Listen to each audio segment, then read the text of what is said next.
好，各位同學睇下 DSE Physics Paper 2E2 Atomic World 2026年嘅第二條啦。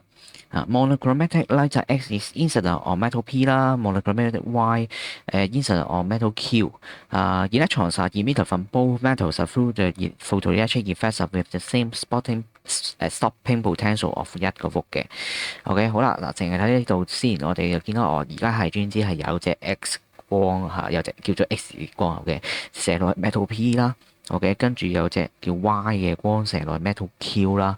OK，咁將佢畫翻做少少圖像，我哋嚟表達一下先。OK，呢個有個 P metal P 啦，同埋有塊 metal Q 啦。OK，跟住咧就有隻光咧，就係X 嘅光啦。咁射落去嘅時候咧，佢係會識得會有electron走翻出嚟嘅。OK，咁跟住而另外有隻叫Y嘅光咧射落去 Q 嗰度咧，亦都會有electron走出嚟嘅。而佢走出嚟嘅electron咧，佢就話 with the same stopping potential of 一個 volt 嘅。好嘅，咁呢個講咩叫same stopping potential 咧？咁就係佢走咗出嚟嘅electron咧，跟住我哋揾一個 voltage 咧去 across 佢。OK 咁即係我呢家打橫，或者通常我哋如果畫一個 photo cell 咧，咁就係話咁樣係打橫咁樣畫係啦，塊 metal 打洞咁樣啦。咁就射咗啲光落去呢塊 metal 之後咧，就會有啲electron 走翻出嚟咁樣啦。係啦，咁就啲 electron 走出嚟嘅時候咧，咁就我哋喺兩邊喺對面個 electron 咧，咁都會 apply 翻一個 voltage，OK，嘗試去 stop 晒呢度走出嚟嘅 electron，OK，呢啲叫 photoelectrons 啦。咁 stop 晒佢，我哋用幾大 voltage 咁就係嗰個叫 stopping potential 啦。呢個 stopping potential 係代表緊啲乜嘢咧？其實就係代表緊走出嚟呢粒 electron 啫，佢嘅有嘅 energy 係有幾多嘅因為我哋用一個 volt 嘅 voltage 咧就可以停咗佢。OK，咁其實意味住咩咧？就係呢粒 electron 啫走出嚟嘅時候咧，其實佢就係袋住一個 EV 咁多 energy。OK 你話咦點解 photon 我哋呢啲 energy 就係啲 KE 咧，因為我哋都冇考慮咩 PE 啦，因為我哋唔關 GPE 事，又唔係有其他嘅 charge 存在，咁所以我哋淨係考慮翻粒 electron 自己飛嘅 KE 啫。咁啲 electron 自己飛嘅 KE 就係個 EV 啦咩 EV 就係個 electron charge 乘翻個 voltage 而得出嚟嘅咁就而個 voltage 係我哋講緊係個 stopping voltage 或者 stopping potential。咁就係我哋能夠用一個 volt 咧，就可以 stop 咗呢粒飛出嚟嘅 photoelectrons。OK，意味住嘅就係呢個一個 volt，意味住佢有嘅 energy 或者佢嘅 KE 咧，就係一個 EV 咁多嘅 energy 啦。點解會係咁啊？咁呢個就背後牽涉咗啲 energy 嘅 derive 嘅。咁我哋即係我哋你可以想象就當佢係一個work done 啦。OK，我哋就總之走出嚟嘅energy，我哋就 do 咗幾多 work 去將個粒 electron 去停晒。OK，cross 呢個 voltage 嘅時候，令到個粒 electron 完全停止係啱啱好停止咗佢啦。咁嘅時候，我哋就可以推斷翻其實佢有嘅 KE 咧就係咁多嘅EV 啦。OK，喺呢度咧，我哋都用 EV 呢一個嘅單位啦。EV 我哋將佢當成一個單位其實即係咩咧？其實就係我個 electron charge 咧，我冇乘入去咁解啫。我將個 electron charge 夾咗佢呢個 constant 夾咗出嚟黐埋喺個 voltage 呢個單位隔離，咁就將佢變成一個單位嚟看待。OK，咁就令到我哋可以簡單啲去做計算咁就冇咁複雜。OK， 好啦，咁而家講嘅 stopping potential 係一個 EV 一個 volt 啦代表緊嘅就係佢哋走出嚟粒 electrons，佢哋個 maximum KE 咧，其實就係一個 EV 嚟嘅啫。OK， 好啦，咁我哋睇翻 photoelectric effects 我哋知道佢 maximum KE，我哋又可唔可以推斷得翻多啲資料咧？咁我哋仲有一條所謂嘅 photoelectric equations 就係我哋個maximum KE 咧，其實係等於幾多咧？就係我哋射落去嗰隻光。射落去嗰隻光咧，我哋而家就將佢變成一粒粒光子去看待。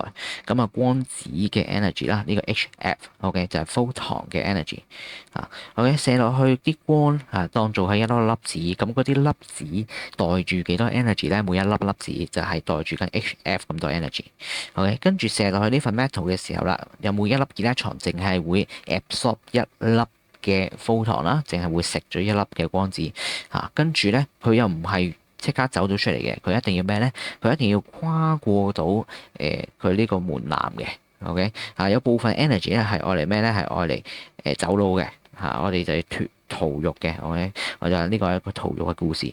咁就係我喺地下執到個粒 photon，執到譬如執到100蚊嚇，執到呢100蚊之後咧，咁我要走佬喎，我要離開呢個鬼地方。咁離開呢個鬼地方嘅時候，我要走得到路咧，我就一定要收買下周圍嗰啲獄卒啦，OK？咁我要俾個獄卒咧放我走嘅咁，所以咧我就要擺低咗30蚊，OK？係可以我嚟收買個獄卒，就俾我遠走他方啦，OK？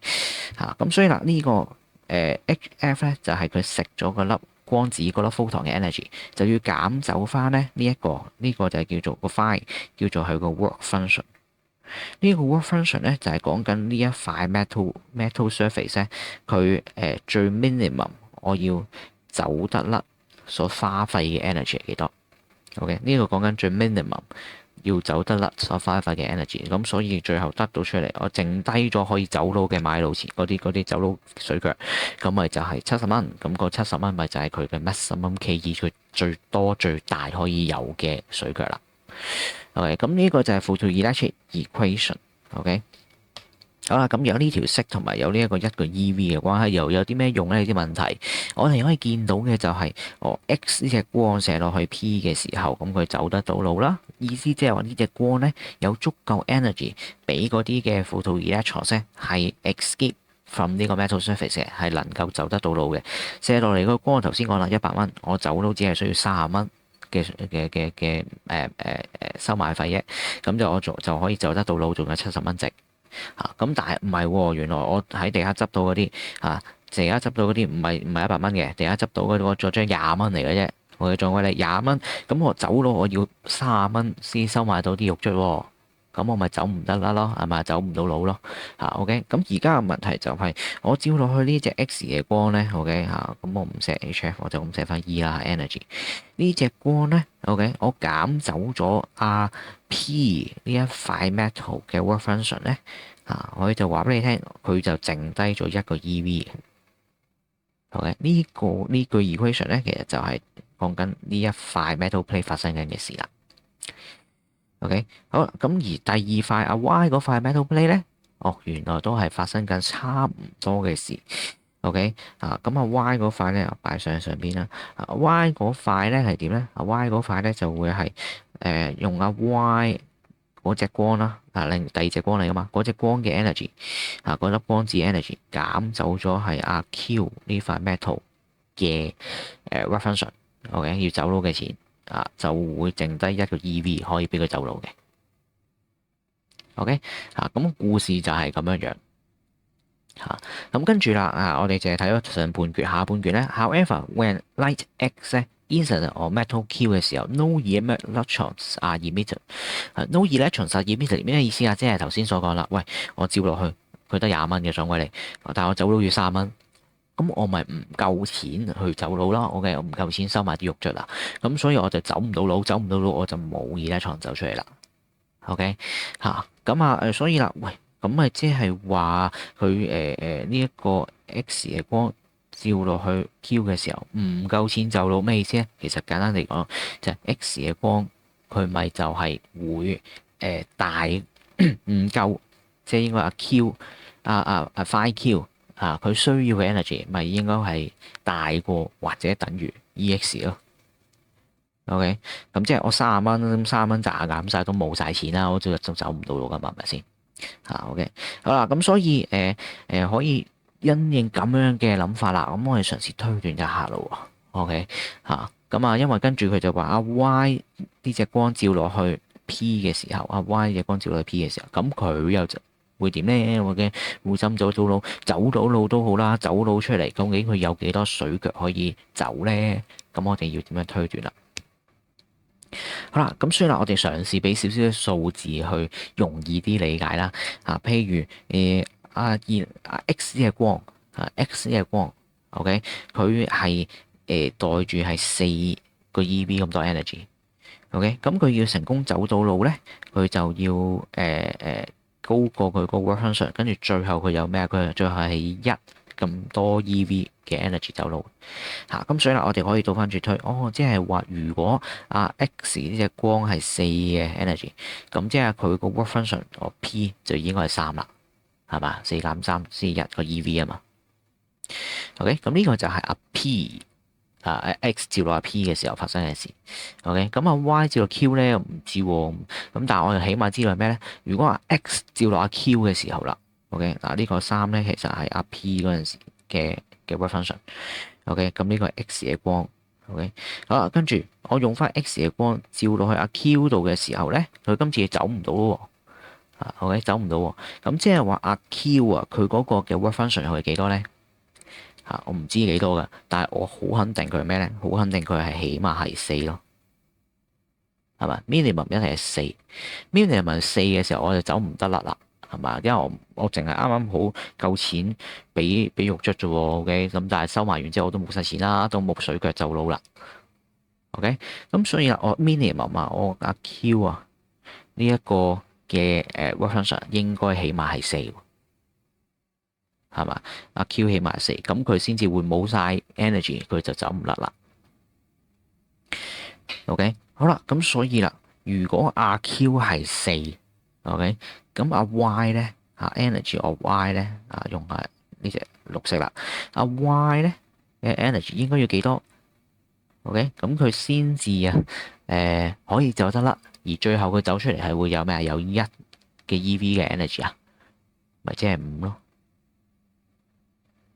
係咪？咁呢個故事發唔發生得到？OK 喎，發生到喎，係嘛？因為5減4就1啦，係咪？4減3又1啦。OK，咁呢成個描述就合理，係可以滿足到問題所講嘅情況啦。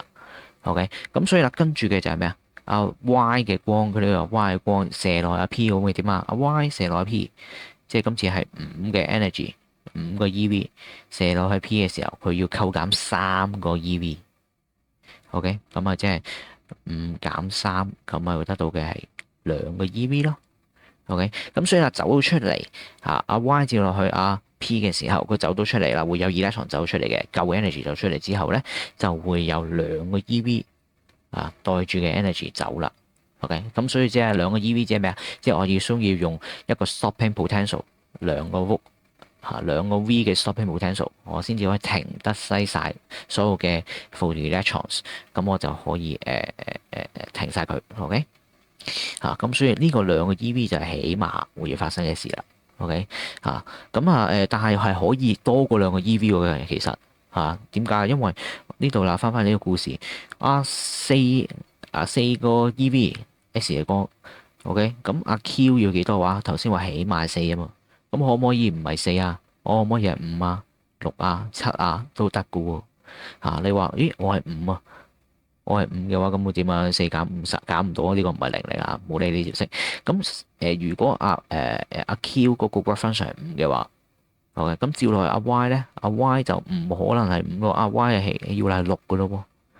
OK，咁Y 係6嘅話，咁6減3就會變3噶咯喎。OK，咁佢袋住3個 EV 走佬噶咯喎。咁我就要用3伏先可以停得西晒佢噶咯喎。OK， 係咪？咁所以啦，個故事就嚟到呢度咧，就我哋見到啦。喂，有冇electron走到出嚟？有嘅，有electron emit嘅。而 stopping potential 咧，應該要幾多？就應該係要 larger than or equals to 2個伏啦。